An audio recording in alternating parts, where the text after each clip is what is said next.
Hello everybody and welcome back to the Matt Fryer Golf Podcast. I'm your host Matt Fryer and we have him here. Is this 3 weeks Three in a row. 3 in a row. That's called a hat trick. It's your co-host Mr. Tom Fear. And how the devil are you? I like to deserve a round of applause in the audio after that, just for third week in a row. Making out that you're really flaky as well, aren't you? As well, you're not. No, not at all.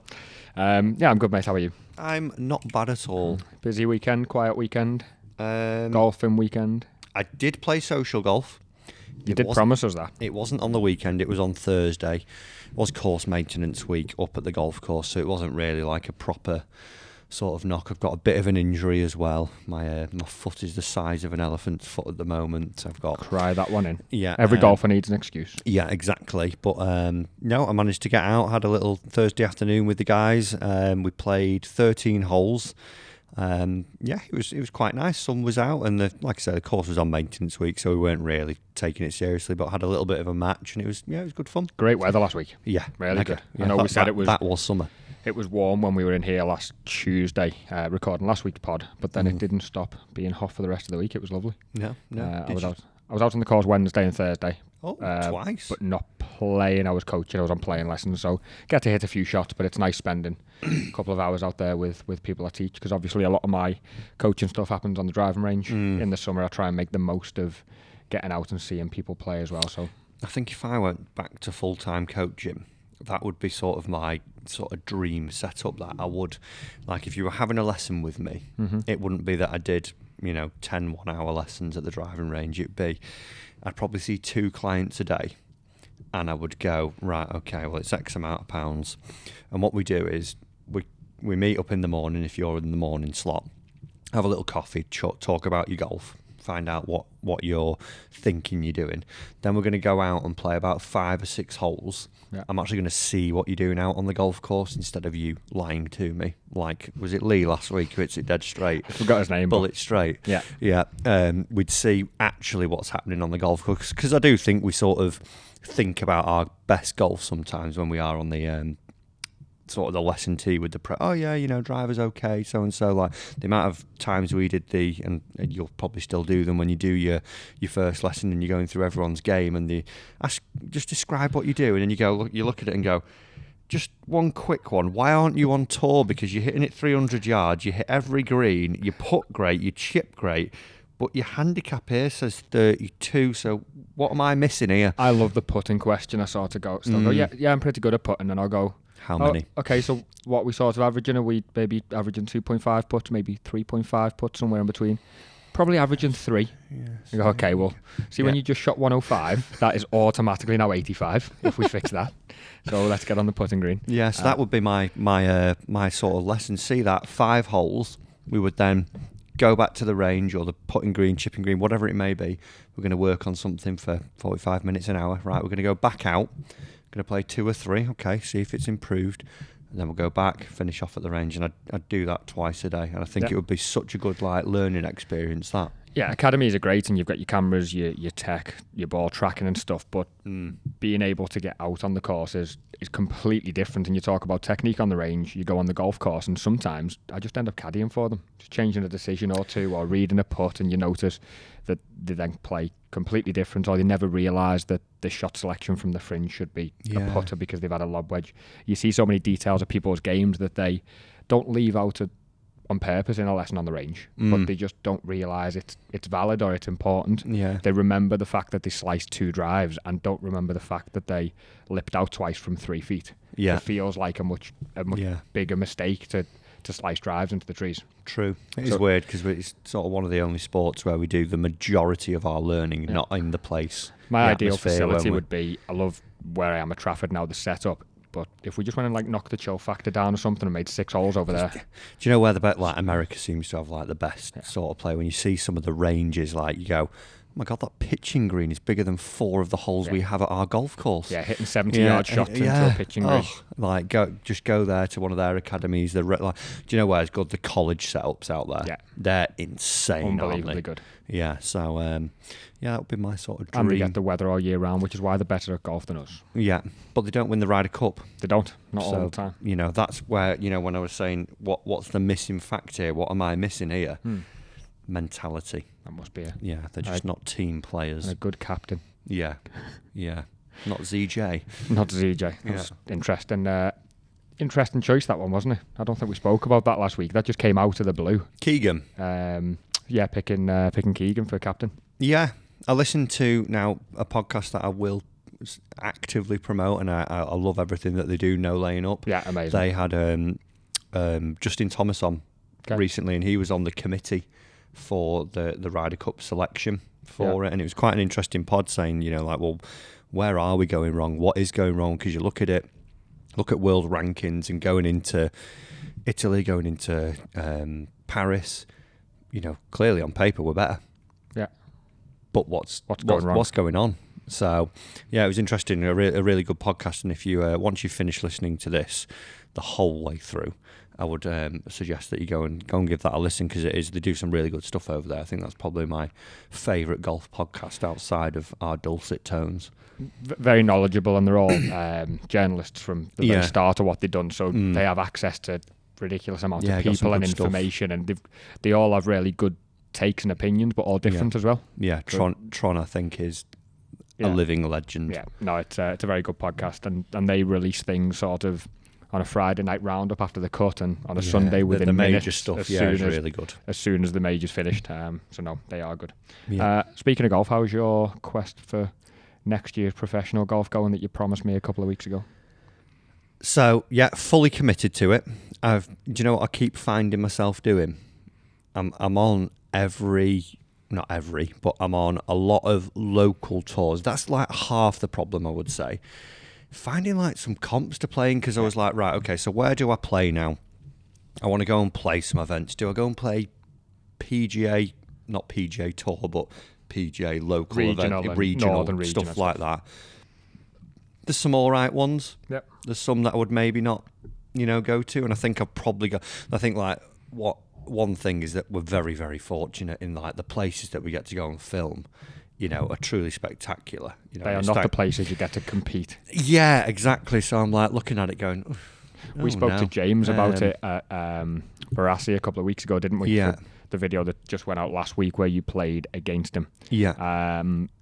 He was talking about the places they got to go and play in their regional professional events. That's where I'm like, should I maybe do every it? Week? Yeah, so I've been looking around. I've looked at the Clutch Tour, which is Mizuno, Beckett, and a few other people do, and there's some really good players on there. And you do go through to Challenge Tour if you sort of finish in the top 5 of the Order of Merit, I think it is. And there's events where there's a start next week for so on. Not that I'm saying that I'm going to go and do that, but that's a really strong tour. And for people who don't know, what sort of fee would you be looking to enter one of those? I think they're round about £500. The only issue with those is that the majority of them are 2 days. Yeah. So then that turns into 3, because I want a practice round at the place. Yeah. So I would go, let's say, Monday practice round, Tuesday comp, Wednesday comp. I've not got the time to do that. No. So, like, there are singular day ones, and I'm looking at the schedule for next year, because what I ultimately want to do, what was it I said on the pod? I want to try and play 2 by the end of the year. Yeah. So I think Clutch might be a factor more next year. There's what is like a really good tour up in Scotland, playing some really good courses. Paul Laurie's tour, the Tartan Tour, he's done a fantastic thing, and I'm actually chatting to one of the guys who organises it at the moment.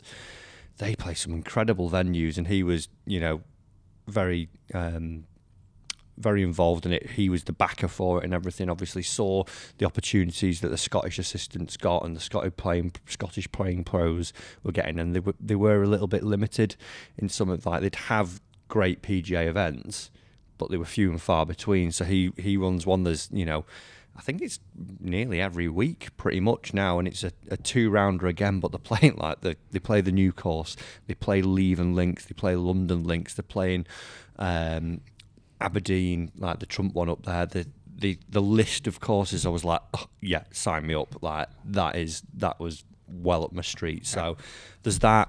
There's then Clutch 2020. Mm-hmm. Which seems to be a bit more local around here, seems a bit more northern, and they have individual ones. So yeah, I'm looking. I am going to get entered in one. There was one that I wanted to play, but unfortunately I'm on holiday. So I didn't think that would go down well at home if I said, look, love, we're not going. I'm obviously not going to come on holiday now because I'm going to compete in this one event that I've only played one comp and it went stunningly well. So there's a lot out there.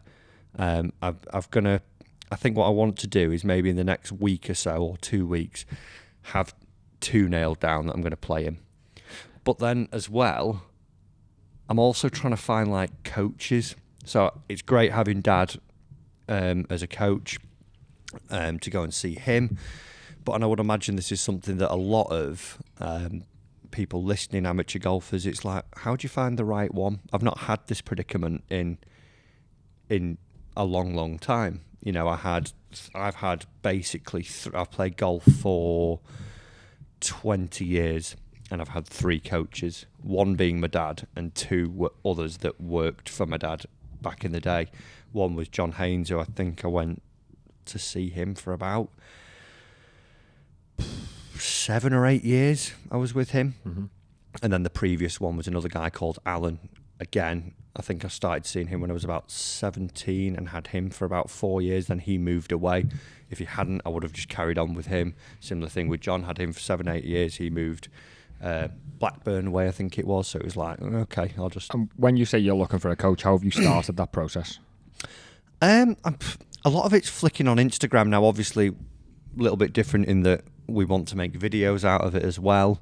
So we want to have some, good quality coaches on there and, maybe some bigger names that are going to bring in views for the video as well.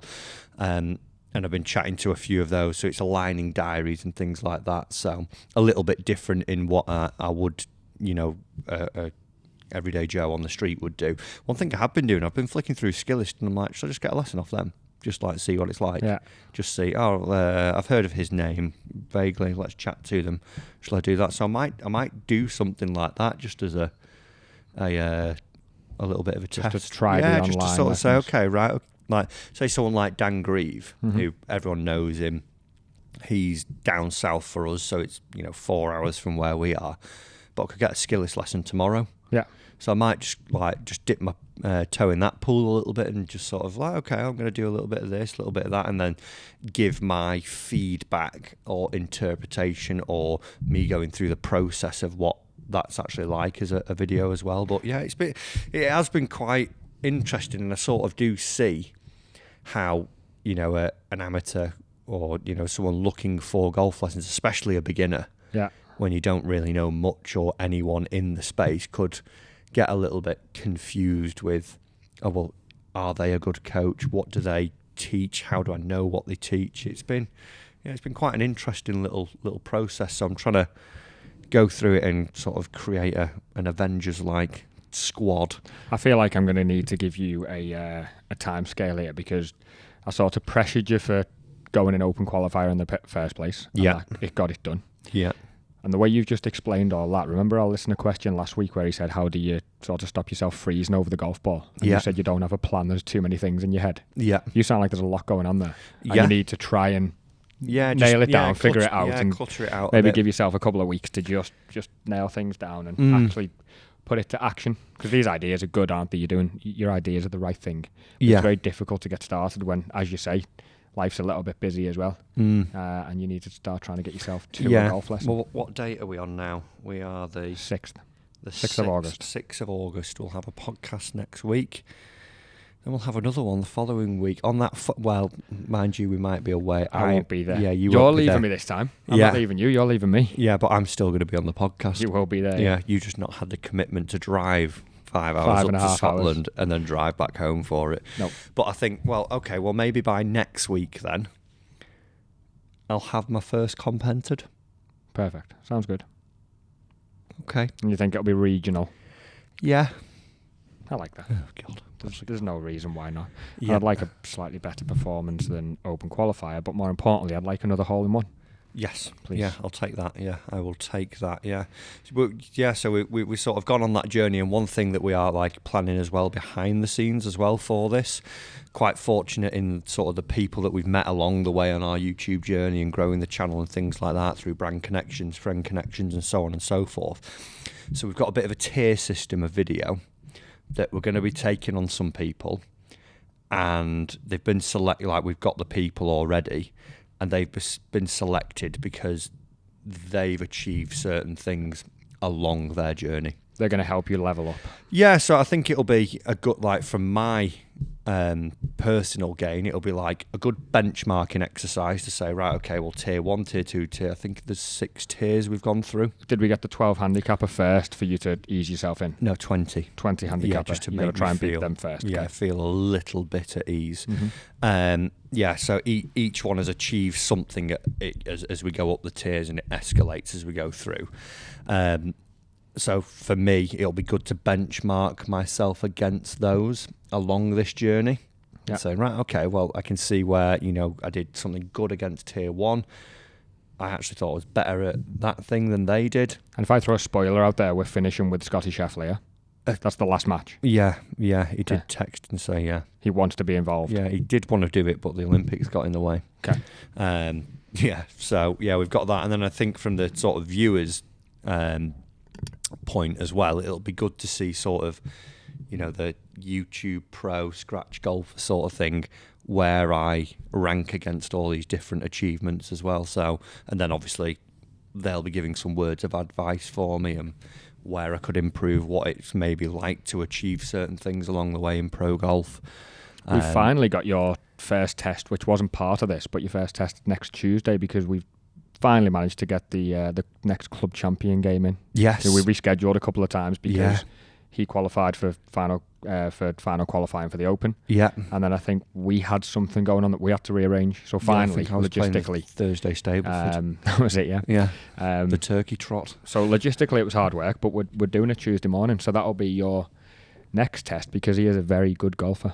I know, he's off like +4 in here, isn't it? Plus 3.9 was the last handicap, I think it said on his information. So he knows what he's doing. And just to make it worse, you're playing his home club. And did you know he won the club champs again recently? Yeah, so he's won the club champs. He's double club champ. So by the time we've managed to film it, he's gone back to back.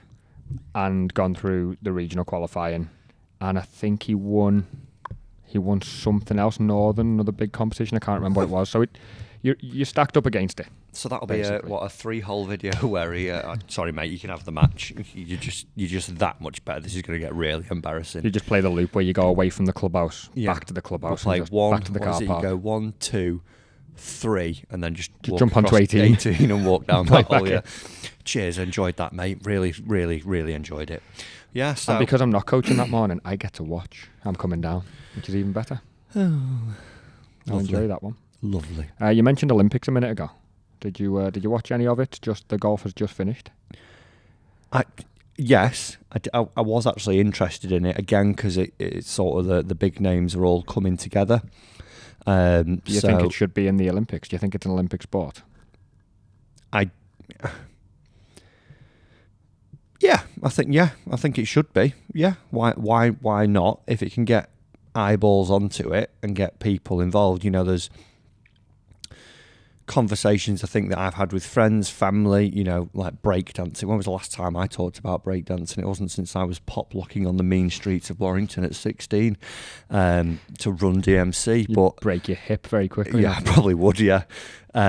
So like breakdancing has come up in conversation. Like I've watched swimming, I've watched, some of the archery, I've watched different things, and I think I wouldn't watch them if they're not in the Olympics. Archery.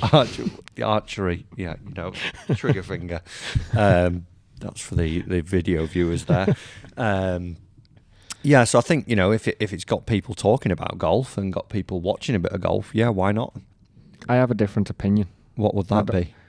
I don't think live golf only. Live golf, that's it. I don't think it should be. Actually, no, I'll change that. I don't think professional golf and the players who've just played should be in the Olympics. I think, for me, the Olympics should be for its sport. As you've just said, I watch swimming once every 4 years. I watch gymnastics once every 4 years. Yeah. BMX has been amazing. Never sat and watched that in my life. Yeah. That, for me, is the pinnacle of their sport. If you say to somebody, would you rather win world championships in swimming or a gold medal? They'd probably choose gold medal in the Olympics, pinnacle of the sport. This is why I do it. Yes. If you go and ask Scotty Scheffler, would you rather win the Masters or a gold medal? Did you see his reaction on the podium, though? like that looked pretty emotional. Or is that just like, oh, I've won an Olympic? That's him ticking things off the list. I'm not saying they won't. Of course, they will care about it when they're there. If I was in the Olympics, it would be the most important thing for me, even if it was golf. What do you think matters more to Xander, his Open win or his previous gold medal? I think if you asked him when he was 15 years old, he doesn't even think about the Olympics. He takes the Open. Yeah, we weren't in them, were we, at that point? For me, it should be pinnacle. Football, for example. I don't think football should necessarily be in the Olympics. No. I think there's enough. Golf, the only way I think I'd accept it in the Olympics, if it was the same... You'd accept it. You'd allow it. I'd enjoy it. Is if it was the same as the boxing, and you go and pick your best amateurs of the country, and you say, right, now you can go and play. Yeah, I like that. It doesn't seem as good for me when you say, here's the guys who played the Open last week, and now they're going to play the Golf National. And it seems a little bit of a dead event. Unless you're watching it, I get it. Those guys in it, it means the most to them because they're trying to win a gold for the country. We've got the female golf going on this week, haven't we? Now that's gonna happen. Yeah. So it'll be interesting to see how that sort of pans out as well. But yeah, look, yeah, I think it should be in the Olympics. Like I say, anything that we can do to get eyeballs on the game and get it enjoying. But I do think, yeah, that's probably a good thing. I would argue majors mean more. Like you say, growing up, every golfer, from our generation, everyone growing up watching Tiger's generation. I don't know the actual year when it wasn't when it stopped, because it was originally in, wasn't it? And then it stopped. And then it stopped. Yeah, so we'd have to find out when that was.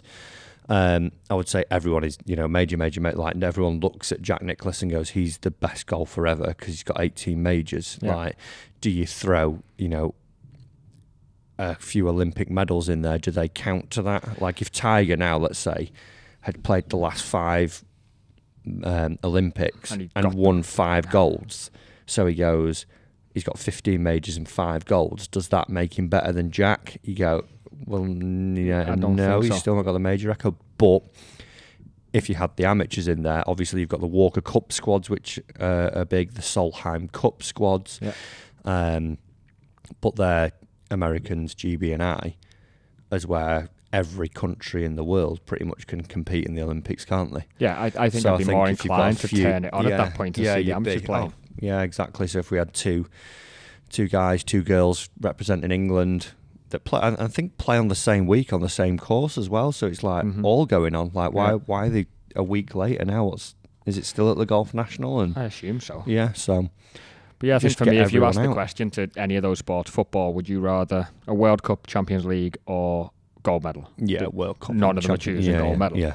You go and ask. I'd take a major. Not that I'm obviously. I'd take a major over a gold. Go and ask a cyclist or whatever. They're probably picking gold medal. So I just prefer that sort of sport where we're watching people get to the pinnacle of their sport, rather than it being slightly diluted. Like the running, like you've got that one chance, that 4 years, and it's so hyped, wasn't it? And there's names now that come out of runners I've watched over the last few weeks, or even if you think back to Michael Phelps swimming. Yeah, becomes a household name because of the Olympics. Yeah, Usain Bolt becomes a household name because of the Olympics. I couldn't tell you another trophy he's won. Exactly, and I think that's where I split between Olympics and normal sport. Yeah, makes sense. Scotty Scheffler doesn't become a household name sitting at home. My grandparents love watching the Olympics. They haven't thought about Scotty Scheffler winning the golf. It's not an Olympics. It's not that sort of sport. Yeah, I'd probably agree with that. That's quite an interesting take on it. But just to the golf, because it was a pretty good show, and I only seen the back 9 of the last round. Oh, you got the best bit then. Some golf going on there. Yeah. On a tough golf course, obviously, as well, isn't it? Like, the Golf National's obviously held the Ryder Cup at French Opens, and it's a proper test of golf. Every golf ball had a magnet towards 10 foot away. Yeah. It was it was impressive. It was almost like a 3-way match play at one point between Rahm, who strangely ended up, as golf can do to you, ended up out of the medals. Did you see what was his name? Deschamps? No, mind blank. Who's the commentator? I don't know who was commentating. Brandon Deschamps. Oh, Deschamps, yeah. I didn't see anything. Came out like the biggest meltdown ever about Rahm's thing, and you think, oh, right, okay, he's clearly got it in for him. Oh, really? No, I missed that. I watched when it got exciting between Tommy and Scheffler. And And Hideki. Scheffler is just stone cold. It's ridiculous how he just turns on. Was it 5 birdies to finish? It was 5 in a row, wasn't it? Silly golf. Or did he par the last? I think he parred the last, didn't he? Because he knocked it middle of the green, nice and easy. And Tommy unfortunately left himself with a sort of 30-yard pitch he had to hole. Yeah. But yeah, I was over there for the Ryder Cup I was on that course in 2018 we ended up doing. And like you've just said, it's not an easy golf course. Everything's surrounded by water on those last few holes. The rough is thick. Yeah, I think did they play a little bit forwards? Maybe It like the must scores. have been playing a bit easier. I couldn't even when tell, you look at French Open scores, it is like 18 that you're hitting over the water, aren't you? To it, trying to hold the green with water at the front, water at the back. Yeah, and like some days they were hitting rescues in there and stuff like that, but it didn't seem as. Because I remember from the Ryder Cup, if you went anywhere in that rough near the right-hand side bunker on 18, where Scheffler was right near it, actually. Yeah. Nobody was really going for it in the Ryder Cup, unless their playing partner went for it, and then they had to because it's match play. But yeah, it must have been playing. It must have been playing a little easier for those scores, and for me to just see the shot to scene on the back nine. Like I said, I wasn't home much. It was really good, wasn't it? And I think the broadcast as well. I really enjoyed like what the BBC were doing with it, and it's a shame that they're like not doing golf anymore because it was actually really good. I thought it'd be great if golf was on BBC every week. Maybe not every week, but like the majors. There was nothing better than growing events. up with like the Open and the Masters on BBC. Yeah. A little bit of Peter Alice. Go back to talking about it last Ken on week. the course, rolling like balls Ken down on the course. What's he doing now? He does European Tour or Is DP he World on Tour. there? Yeah. He was great. They were great, like when he had ducks going down the brook at Augusta and stuff, or at Carnoustie. The main clip I remember of him was talking at, I think he was at Augusta. Yeah. And he's going, you don't understand that how hilly this is. And he'd roll a golf ball and then chase after it going, look at the way this ball's rolling this way. And you have footballs and stuff like that, wasn't it? It was mental. It was the only bit of good TV I've seen since then, or amazing TV, was Radar the Open the other week. We were sitting there that Sunday morning. Yeah. And if anybody's not seen it, you need to, probably on Sky Sports somewhere or Twitter. Yeah. Just Radar Sunday morning at the Open. Yeah. And he was running around the place on live TV, chaotic. He was nearly getting in an ice bath. He did get in it. He did get in the ice bath. He was in the gym. Yeah. He's bumping into the cameraman, closing the door on the cameraman. It was brilliant. He had no idea what was going on. And my favourite part was as he walks in to see, I think it was the physio. He's got microphone in his hand, runs into the room and goes, checks his hand where he'd clearly written this guy's name and goes, we've got Adam here. Adam, nice to meet you. Fair play. I'd have to write them all down or have them make them have name badges because I wouldn't remember them as well. But it was great. I think he should have his own show. He should just have a YouTube channel or something. Doesn't even have to be golf. Yeah, just sit by a fire and tell us some tales, Radar. That'll be brilliant. He was he was amazing. I didn't see much of him doing broadcasting in that Open. That was one of the clips I got, and brilliant, absolutely, legend. Absolutely class.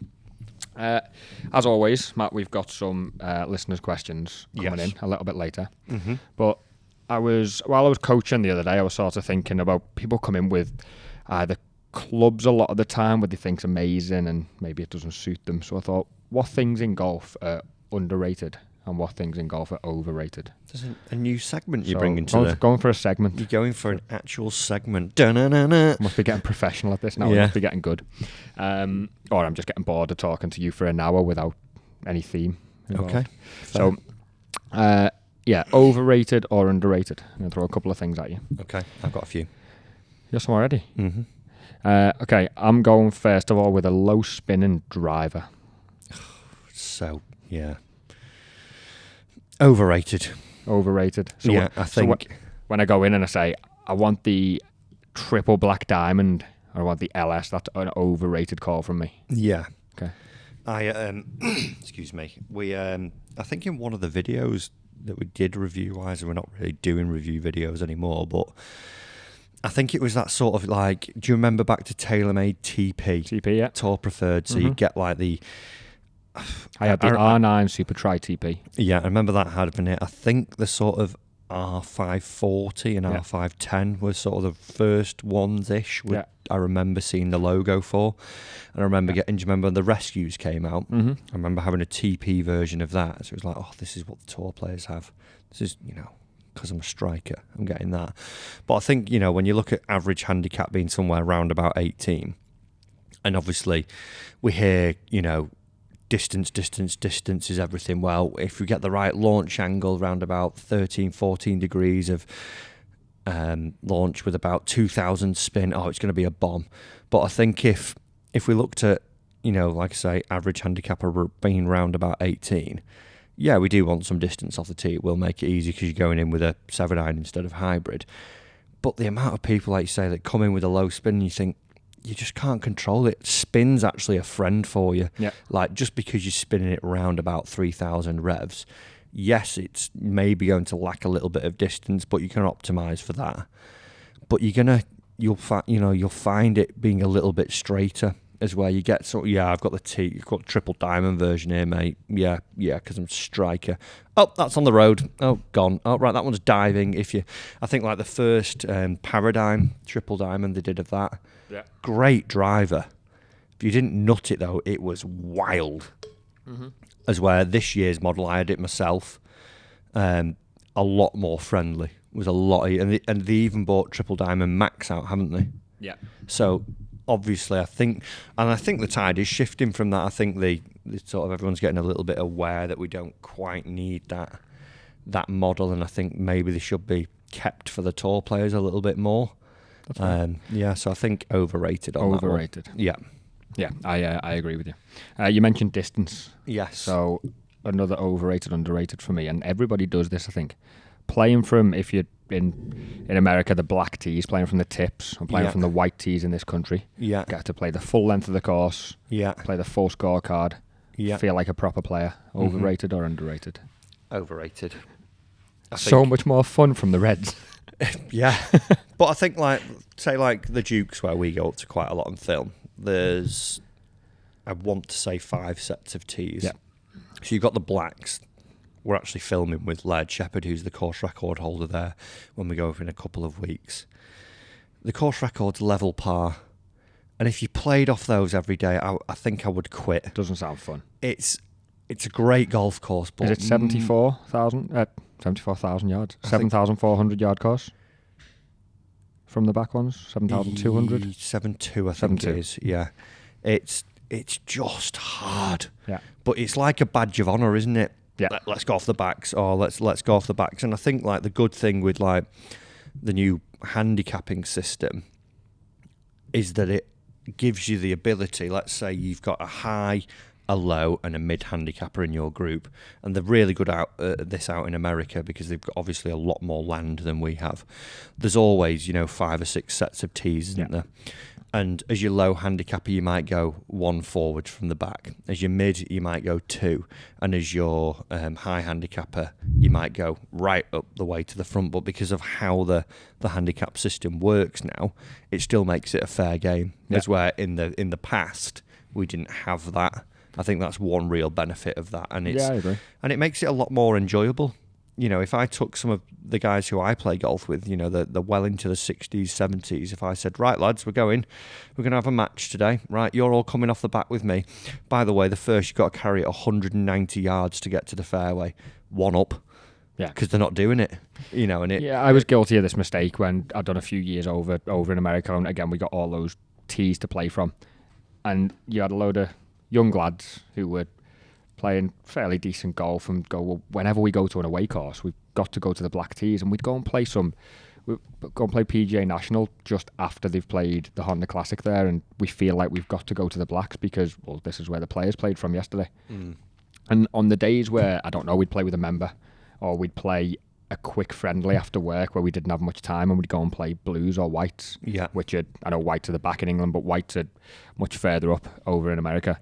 So much more fun. Yeah. More scoreable. Hitting 9 irons, 8 irons, wedges into greens instead of if you slightly heel a driver, all of a sudden you've got a hybrid in your hand because you haven't flushed the drive. Yeah. And it definitely, I think, stunted a few people, probably including my improvement, just by trying to go too big on the golf course. I've got to do this. Yeah. So, overrated again. Yeah, overrated. I think know your ability and play. And there's nothing wrong with playing off the front tees. Like, you'll learn to score, like you say, as well. Go low a little better, get better at, you know, and like when to turn, like going for it. When do you play aggressively and not?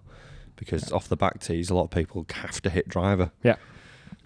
You don't get to play with course management as much either, do you? So no, I've got one for you. Go. Overrated or underrated? Buying a sleeve of Pro Vs. Full price For your average golfer, especially. So overrated. Such a waste of money. Isn't it? Such a waste of money. Oh, the amount of conversation when I was in the pro shop, like, what are you doing? If I asked you just as a different overrated, underrated of the pint in the clubhouse after your round of golf, would you say it's underrated? Underrated. You'd have 3 of them. Yeah. For your Pro Vs. Yeah. 3 underrated And instead of 1 overrated. Yeah. It's like, what you're doing, Jeff. You play off 26 and you don't know how far your 7-iron goes. You have like not much ability when it comes to putting spin on the golf ball. I get that you want to use it. Yeah, but these are the best, aren't they? Yeah, but see that Shrixon AD33 there? £4.50 in the lake. Yeah, there you go. That's actually a little bit cheaper. The compression of the golf ball as well is actually going to help you because you're not putting the swing speed up there enough to actually get the right compression. No, but that's what they use on tour, innit? That's the number 1 ball, so that'll help me. We went to play a few weeks ago, and my mate bought a sleeve of Pro Vs. He plays off 3, so it's allowable there. That's okay. And because he said, I've only got 1 ball in my bag. And he opened it on the 5th hole because he'd lost his other one. And there was only 2 in there. £16.50. Oh. 2 Pro Vs. Because someone's obviously stood in this shop and gone, I'll have that one. I'll pocket that one. Fair play. So yeah, 2 Pro Vs for £16. I don't know whether he went back in the pro shop afterwards and got a new one. Excuse me, and they were like, yeah, come on, mate. You sliced that into the water, didn't you? Yeah. It's overrated, Matt, buying premium golf balls. I think, don't necessarily need if them. you looked at your handicap bracket, you should probably your handicap bracket should almost dictate what your spend is. And obviously people's budgets are different, aren't they? And you might want that, but are you actually, can you actually deliver the appropriate feature or speeds and technique to actually make that ball work? It'd be like me getting an F1 car, wouldn't it? Like, I'm going to drive this. Is that the fastest one? I'll have that, mate. I'm going to be dead. I'm probably only using about 30% of its capabilities. Yeah, I can't use that. Yeah, like get me that Renault Megane there. I can get that going. Probably get it round quicker. Yeah, get that handbraking. Give me another one. Okay, overrated or underrated? Are golf lessons overrated or underrated? Underrated by a mile. So underrated. There's such a stigma that goes around about golf lessons. I went for a lesson once. He tried to change my grip and I couldn't hit it for a week. Yeah. Or I wasn't comfortable on the course, or maybe you quit halfway through the process because you didn't quite trust it. Yeah. So underrated. Yeah. I think if you go back to what you said before, find the right pro. Obviously, you could go and get a golf lesson that doesn't suit you, or that coach doesn't necessarily work for your technique, which is fine. And I understand there could be a bad experience there. Yeah. But if you go into a golf lesson with the right ideas, the right intention, the right information is massively important. There's no point telling me you want to shoot 80 if you're having those 45 putts, but you don't tell me, because I won't get you down to 80. I'll really struggle when you're using half of the golf shot on the green. So yeah, I would say underrated, providing you, a huge part of it is obviously on the students, but providing you find the right coach and providing you're going with the right information. Yeah, a bit like a diet or a gym instructor, isn't it? If you want to achieve certain things, you've obviously got to be honest with yourself and got to find out, what actually works for you, and time, how much time have you got to put into it, how much, money can you put into it, and you sort of then match up those factors with actually expectations and the reality of what you will get out of it. Yeah, when you say that, you've got to be honest with yourself. I think a big mistake I see quite regular is someone will come in for a lesson, I'll ask them what their schedule looks like, how much time they're going to get to practice, how often they're going to play. Yeah. And they almost feel like they need to tell me they'll practice 3 times a week and they play once a week. Yeah.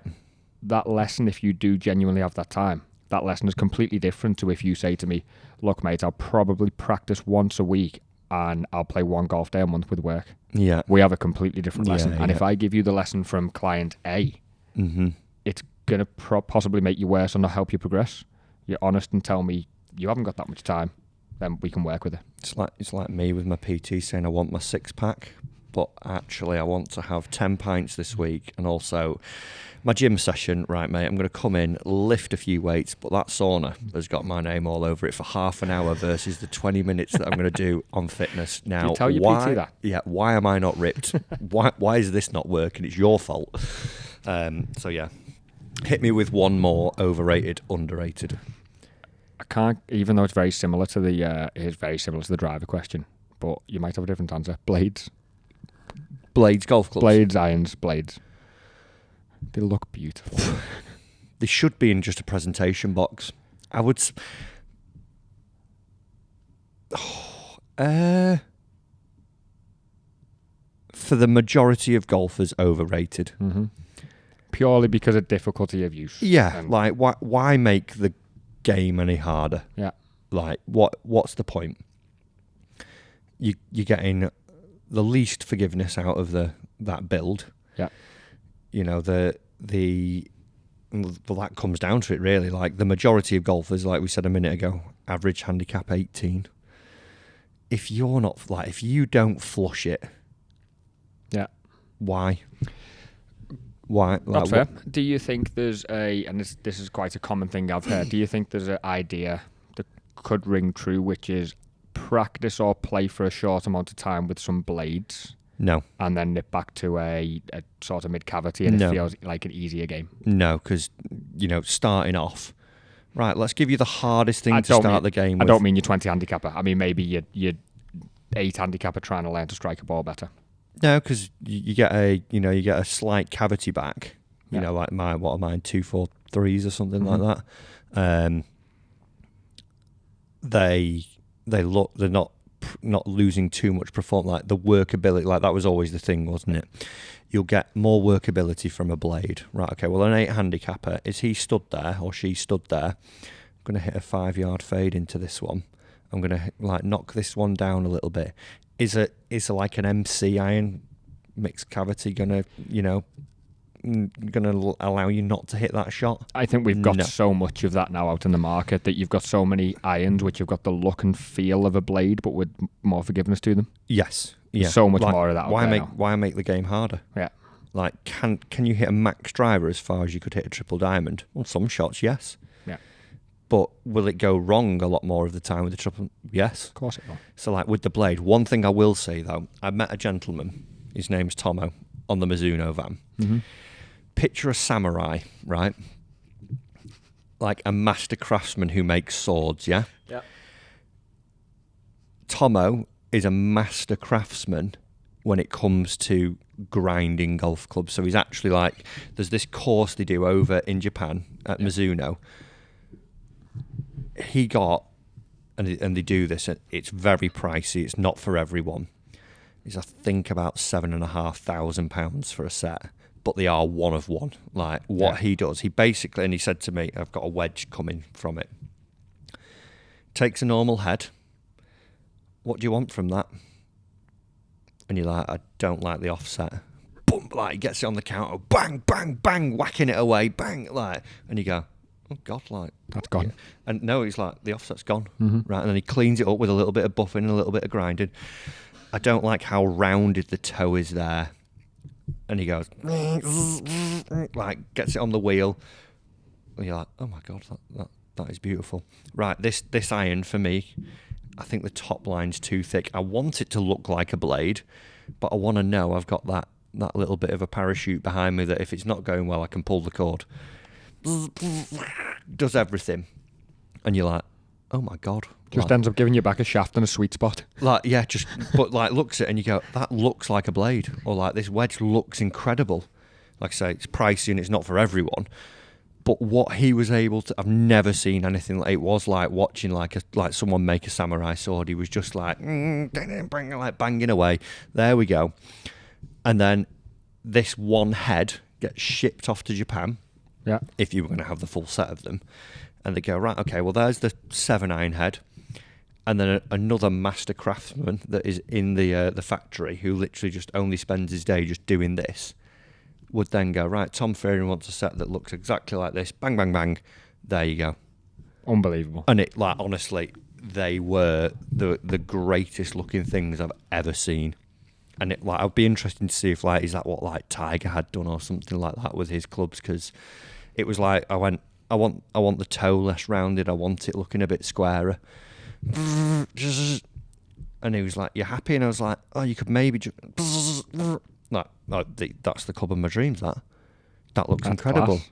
Yeah, Never even thought that was it possible. was like, and it like I say, I'll have to find out from Alex how long he went through, but it was like something, and he gets like not a degree or a something, but he has to pass a certain course, and there's criteria, and I think it takes something like along the lines of like 10 years to be able to say that you are like the master craftsman. I'm not surprised. Yeah, it was impressive. amazing. It was like what they did with the golf. It was like truly amazing. I was thinking then about him sort of, as I said, you'll end up with a shaft and a sweet spot. Do you remember that PSP training aid that we had little at thing, Trafford, which was the size of a sweet spot? Yeah, Never got missed. yeah, Never missed the club face. Well, yeah, Great. You don't end up with like that, but it is amazing. Like when you see it in person. Yeah. How much like the grinders going and stuff like that, and then you get it back, and there's been like some big adjustments, but actually like it's very finite. Like, I just want the top line to look a bit like this, and the leading edge. Oh, yeah. Sounds Golf clubs get you. Oof. Have you got any more overrated, underrated before we go No. into the questions? I can't do any more after that. That's I'm fine. just thinking about. We some don't have a other huge things. amount of questions because we seem to have had the same questions as what most of our listeners have had. A few people asking about the Olympics. So we've Okay. got somebody asking whether you'd rather win a medal or a major. We've got somebody asking should it be in the Olympics? If not, why? If Yes. so, then why? And we've agreed what? We've agreed it should for amateurs. Yes. Perfect. So that question's answered. We've got someone asking if you'd rather fight a horse-sized duck That's one of my or friends. 100 duck-sized horses. I'm not going to give Matt the time of day for that one. Not giving him it. No. With Bryson's recent success on YouTube, Yeah. which former Prime Minister are you going to play I golf think with? we've got Margaret Thatcher coming on next week. That's probably about the only Prime Minister we could get on. Yeah, none of them. None of them, I wouldn't nobody. let them anywhere near. That is absolutely fair enough. Yeah. Um, Like that video, by the way, that's just 1 second. The most viewed golf YouTube Unbelievable. video ever. Regardless of what you think of his politics, and we're not getting into all that. But I actually thought it was quite a good, like, I watched all of it. It was I actually class. thought it was a really good video. Yeah. Like, he seemed like a bit of a student of the game. Yeah. Was asking some interesting questions, like, Lovely putt and stroke.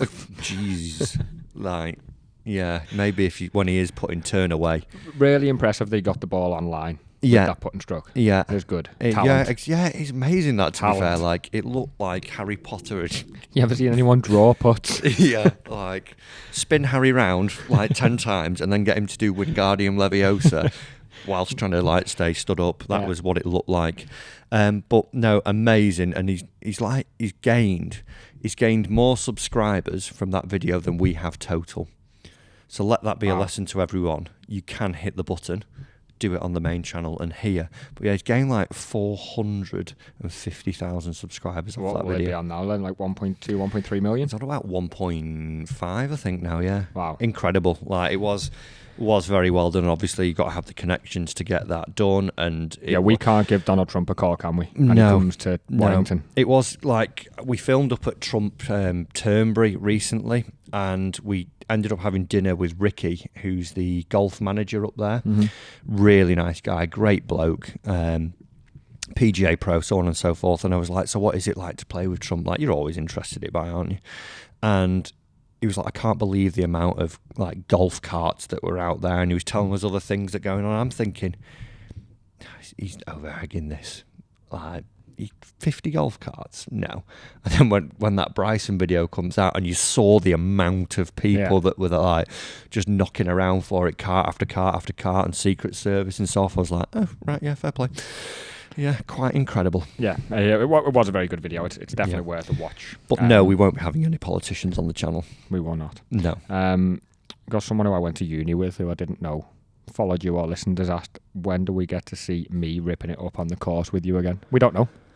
It's just when schedules align, really. As and when, really. Hopefully soonish. I think we've got a few playing things lined up, but yeah, I would say you'll probably be on and in the red in the next month, won't you? Probably seems that way. Yeah. But yeah, obviously with me skiving away from most of these podcasts, that does work across the whole channel as well. And I either do stuff from home or I'm coaching, so there's not a huge amount of time for us to actually get out and film together. But George, thanks for asking, mate. Maybe soon. Yeah, there was a question I saw on Facebook as well. I think moving forwards as well, if you aren't following us on Instagram, you can email your questions into info@mattfryergolf.co.uk and just put question for the pod as the title, and we'll collate those through the week as well. So make sure you're doing that. But there was one about should caddies be allowed to read putts? Yeah, 100%. Otherwise, they're just a walking bag stand, and the players might as well all get power caddies. Yeah, I think if they get into like serious like aim point and it's going on like forever and ever and ever, I think there needs to be a little bit of a quell on that and stop that sort of thing. But that's less of a caddies reading putts issue and more of a time clock issue. Yeah, exactly. But yeah, I think like when you've got a good caddy, like we've had some great ones when we've been on trips to Scotland and things like that, and they're there to give you some insight. Obviously, they'll do the practice rounds with the pro. They'll then, you see a lot of them. If you ever go to a tour event, you'll see, on a Monday, Tuesday, and we saw this at the Open a lot, you'll be just see like, who's that bloke wandering down the fairway there? Why has he got a book in it? Oh right, that's so-and-so's caddy. And they're out there, their player might be hitting some balls on the range, or they might be relaxing, or whatever it may be, but they're doing their homework as well to pass on the best information to their player to help them have the best performance. So why would you not give a yardage, on the fairway and tell them, avoid this bunker, we've got the fat of the green at 170, and then stand over it and go, I know this is right to left, but I'm not going to tell him. How do you think putt made would be instantly affected if caddies stopped reading putts? Do you think it'd have a big effect, small effect, or none at all? Good question, that. I don't think we'd see a sizable drop in... I was just thinking, if we're talking about this on a percentage made time basis, you might end up with, less time taken reading it, and a few more shots across the whole field. Yeah. Which then means the players now got to read a 4-footer because they misread the first. Not to say players can't read greens, they're obviously very good at it. But it's very detailed when you've got a team of two people agreeing. It makes the putt and stroke a lot better because there's confidence in it. Everyone knows what it's like to stand over a putt, and you just get that feeling of, I've got this. I'm 20 feet away, but for some reason I know this is going in. And you can stand 4 feet away and think, there's no hole there. There's nothing there psychologically. So I think they should be involved. Remember when, I don't know when the rule got taken away, I was just thinking about when the caddy used to be able to line the player up. It used to happen on the ladies tour a lot. And that got taken away, didn't it? Probably over 10 years ago. Can't stand behind them. Can't stand down the line. But they used to stand behind, line them up from 150 and wander off. Yeah. So that rule was taken away. Maybe that's next. Caddy green read and banned. Yeah. Done. Stand on the fringe and don't move. Carry the bag. Shut up. Yeah. Wow. Harsh. Yeah. Okay. Right. That's it, Matt. That is everything. On that cheery note, then, that's another podcast ticked up. If you haven't already, do make sure you are subscribed to all the channels as well, whether it's Facebook, whether it's Instagram, whether it's leaving us a review on your listening device, or subscribing to the YouTube channel. Make sure you do that for us. We very much appreciate it, and it helps us get other people on as well. Tom? If you're still listening, don't forget, it's not just questions. We now want overrated and underrated as well. Oh, yeah. So, if you are emailing in, so info@mattfryergolf.co.uk, question for the pod or overrated, underrated, and we will include those in this new segment that Tom has obviously come up with on his own merit. No one has ever done it. Never played it in school in year 10. No, ever. No, first original thought. So there first we go. golf one. Yeah. It's got to be. Yeah, I don't. Yeah, no laying up, don't do it, so I don't know of any others that... Fine. There we must go. Be first. Yeah, right, guys, thanks for watching / listening, and we'll see you next week with another pod. Goodbye.